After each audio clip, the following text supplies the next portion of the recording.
ఏ దేశానికి బలం ఆ దేశ జనాభాయే. ప్రస్తుతం అనేక దేశాలు జనాభా సమస్యను ఎదుర్కొంటున్నాయి. ఇటలీ అసాధారణ జనాభా సంక్షోభాన్ని ఎదుర్కొంటోంది.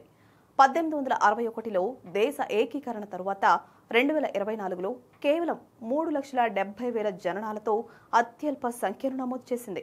ప్రతి మహిళకు జనన రేటు రికార్డు స్థాయిలో 1.13కి పడిపోయింది. నిపుణులు దీనిని జనాభా శీతాకాలమని అంటున్నారు. తక్కువ సంతానోత్పత్తి రేట్లు, వృద్ధాప్య జనాభా, పెరిగిన మరణాల రేటుతో ఏర్పడిన పరిస్థితిది. ఆర్థిక అనిశ్చితి, పెరుగుతున్న జీవన వ్యయాలు, నిరుద్యోగం వల్ల యువత వివాహానికి దూరంగా ఉంటున్నారు. పిల్లలను కనేందుకు ఆలస్యం చేస్తున్నారు.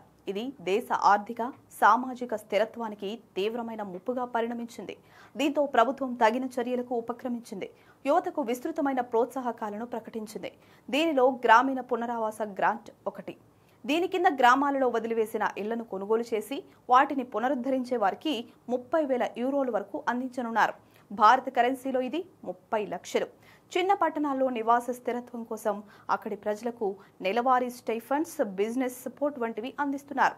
ఇటలీలో ఖాళీ అవుతున్న చిన్న చారిత్రక పట్టణాలకు ఊపిరిపోయడమే ఈ స్కీమ్ ముఖ్య లక్ష్యం. ఇది అక్కడి జనాభా పెరిగేందుకు దోహదపడుతుందని ప్రభుత్వం భావిస్తోంది. అలాగే దేశంలో జనాభా పెరిగేందుకు దోహదపడేలా పన్ను వ్యవస్థలో ముఖ్యమైన రాయితీలను ప్రవేశపెట్టింది. ఉద్యోగాల కోసం ఇటలీకి తరలివచ్చే నిపుణుల కోసం, ముఖ్యంగా దక్షిణ ప్రాంతాల వారికి 10 ఏళ్ల వరకు వారి ఆదాయంలో 70% నుండి 90% వరకు ఆదాయపు పన్ను మినహాయింపునిస్తున్నారు. దీనికి తోడు విదేశీ కార్మికులు స్థానికంగా నివసించేందుకు, ఆర్థిక వ్యవస్థకు దోహదపడడానికి అనుమతించే డిజిటల్ నోమాడ్ వీసాను కూడా ప్రభుత్వం ప్రవేశపెట్టింది. అయితే ఈ ప్రోత్సాహకాలు జనాభా క్షీణతను తిప్పికొట్టేందుకు సరిపోకపోవచ్చని విశ్లేషకులు అంటున్నారు. పిల్లల సంరక్షణ, కుటుంబ జీవితాన్ని ప్రోత్సహించేందుకు సాంస్కృతిక ప్రచారాలు వంటి నిర్మాణాత్మక సంస్కరణలు అవసరమని నిపుణులు భావిస్తున్నారు. ఇందుకు దీర్ఘకాలిక ప్రణాళికలు అవసరమనే అభిప్రాయాలు కూడా వ్యక్తమవుతున్నాయి.